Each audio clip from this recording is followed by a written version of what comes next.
In this video, I want to show how to make another version of the function from the previous video, where we turn each row in some two-dimensional NumPy array into the corresponding decimal integer. So I've copied a little bit of code from the previous one, but not too much, just something making the test input array. So for example, here we think of this as 1 plus 2 plus 4, so we think of this as 7 in binary.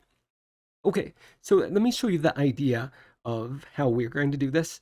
So if we have something like 0, 1, 1, 1, and we want to turn that into an integer, okay, then what NumPy does is it says, well, what integer corresponds to 0, 1, 1, 1, corresponds to this string, okay, and it comes up with 111.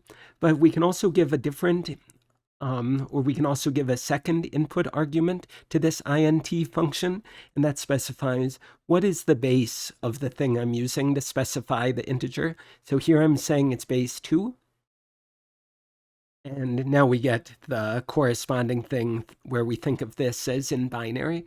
Okay, if we try in base 10, we'll get the usual 111, since we're used to thinking about numbers in base 10. Okay, so that is the idea I want to use. And so as an example, let me just make a NumPy array that contains this first row. Okay, maybe it would have been nicer to say z equals ARR bracket 0. Okay, there, that's the first row. And so how can I do this? I feel like there might be an easier way than what I've come up with, but let me show you what I've come up with. So first I could use list comprehension, and I could say, for example, x for x in z, and that gets me this list of integers 0, 1, 1, 1. Okay, but I don't want a list of integers because I want to get a string at some point. I'd rather have a list of strings.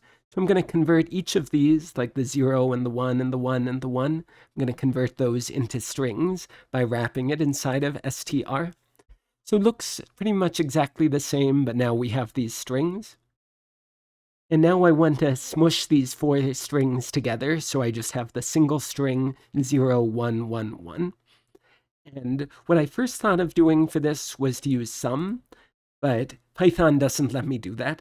And the reason it doesn't is it wants me to use a different method in Python to smush these together into a single string. And that method is start with an empty string. So there's no space here. It's just 2 apostrophes, and then dot join, okay, and then this list of strings. Okay, and then that gets me this string 0, 1, 1, 1. Okay, great. And so that is the idea we want to use. So let me define a helper function. I'll call this def helper. Input, I'll call it z to match what we have here. And then output, so I need to return it. Okay, make sure you're not printing or something like that for your functions. That's not correct. You really need to have this return statement. Okay, and so if I try helper of ARR brackets 3, for example, okay, and what does ARR 3 look like? It was this NumPy array 1, 0, 1, 1. Okay, and how can we see that? Well, here is the third row where we start counting at 0. Okay, great. And so let's improve this helper a little bit. And so how about I call this temp, and I'll call this helper 2. And so how did we tell Python that we were writing a number in binary? We wrote it with this comma 2 inside the int function. Okay, so we're going to say return int temp comma 2. Okay, and let's try helper 2 of this ARR bracket 3. And so what I'm hoping this gives us is 8 plus 2 plus 1. So I'm hoping this gives us 11. Okay, great. And so what did I want my function to be called? I wanted it to be called toBin2. So we're going to define toBin2. Input is going to be an array. Maybe I'll call it something else just so you see it doesn't have to be the same name as the input. And then what do we want to do? let's do np.apply along axis. Okay, and the array we're applying to is A.